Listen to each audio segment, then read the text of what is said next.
In October 2016, reality television star Kim Kardashian was the victim of a shocking armed robbery in Paris that made international headlines. While attending Paris Fashion Week, Kardashian was held at gunpoint in her private residence at the Hôtel de Portales by a group of masked assailants disguised as police officers. The robbers bound and gagged her, locking her in a bathroom, and stole over $10 million worth of jewelry, including a $4 million engagement ring from Kanye West and several other valuable pieces. The incident deeply traumatized Kardashian and led her to re-evaluate her public presence and security arrangements. The perpetrators, nicknamed the Grandpa Robbers due to their advanced ages, many of them in their 60s and 70s, were eventually apprehended after months of investigation.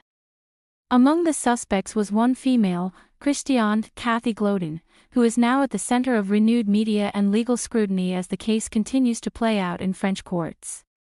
Glotin, now in her late 70s, has presented a unique defense in her trial.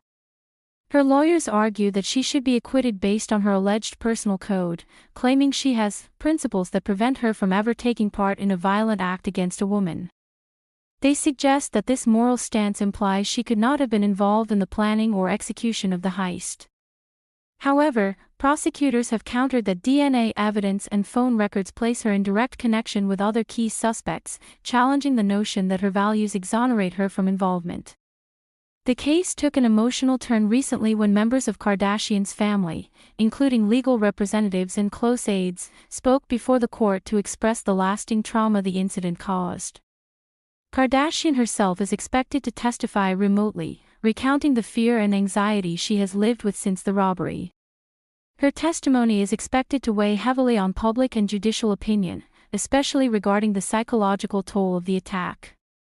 While Glotin's defense may earn her some sympathy, particularly due to her age, the weight of evidence and the severity of the crime will likely be the deciding factors in the court's verdict.